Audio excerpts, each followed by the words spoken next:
وزارت خارجہ میں وزیر خارجہ شاہ محمود قریشی، وزیر اعظم کی معاون خصوصی برائے اطلاعات و نشریات ڈاکٹر فردوس عائشہ کمان، چیئرمین کشمیر کمیٹی سید فخر امام اور D G I S P R major general Asif Ghafoor نے مشترکہ پریس کانفرنس کی۔ شاہ محمود قریشی نے کہا، کل ہم نے ایک بڑا معرکہ سر کیا اور مسئلہ کشمیر کو اس فورم پر اٹھایا جو اس کو حل کرنے کا ذمہ دار ہے۔ انہوں نے کہا کہ یہ ایک لمبی لڑائی ہے جسے کئی محاذوں پر لڑنا ہے، جبکہ آج کی میٹنگ میں آئندہ آنے والے دنوں کی حکمت عملی پر بات ہوئی۔ ان کا کہنا تھا کہ کل کے اجلاس سے ہندوستان چونک گیا، لیکن میں وزارت خارجہ کی طرف سے اعلان کرتا ہوں، وزارت خارجہ میں اہم کشمیر سیل تشکیل دے رہے ہیں تاکہ اس کا مکمل ڈھانچہ بنایا جا سکے۔ ہم نے فیصلہ کیا کہ ہم اہم دارالخلافوں میں ہر سفارت خانے میں ایک فوکل پرسن مقرر کریں گے۔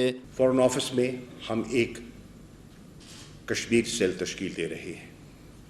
میں نے فیصلہ کیا ہے کہ جو ہمارے کی کیپٹلز ہیں ان کو ہم آئیڈینٹیفائی کریں گے اور وہاں اپنی ایمبیسیز کے اندر ہم ایک کشمیر ڈیسک تشکیل دیں گے تاکہ یہ جو ہمارا ایفرٹ ہے ہر ایمبیسی میں ہمارا ایک فوکل پرسن موجود ہو، اس ایفرٹ کو اور اس کوآرڈینیٹڈ ایفرٹ کو آگے لے کر چلنے کے لیے۔ D G I S P R major general Asif Ghafoor نے کانفرنس کے دوران کہا کہ تنازع کشمیر نیوکلیئر فلیش پوائنٹ ہے۔ انہوں نے کہا کہ لائن آف کنٹرول سے دراندازی کے الزامات مسترد کرتے ہیں، افواج تیار ہیں اور بھارتی ایکشن کا بھرپور جواب دیا جائے گا۔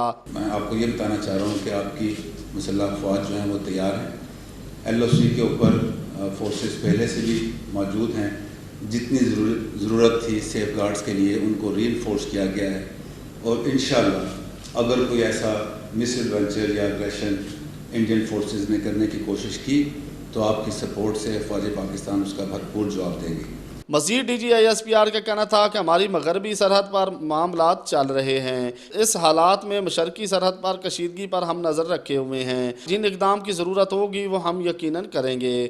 آپ کو اپنی مسلح افواج کی صلاحیتوں پر پورا اعتماد ہونا چاہیے۔ شاہ محمود قریشی نے آخر میں کہا، جب کوئی سٹھیا جاتا ہے تو وہ کہا جاتا ہے جو بھارت کے وزیر دفاع نے کہا۔ کیمرہ مین شمائل شاہد کے ساتھ ضمیر حسین ضمیر، چینل 5 اسلام آباد۔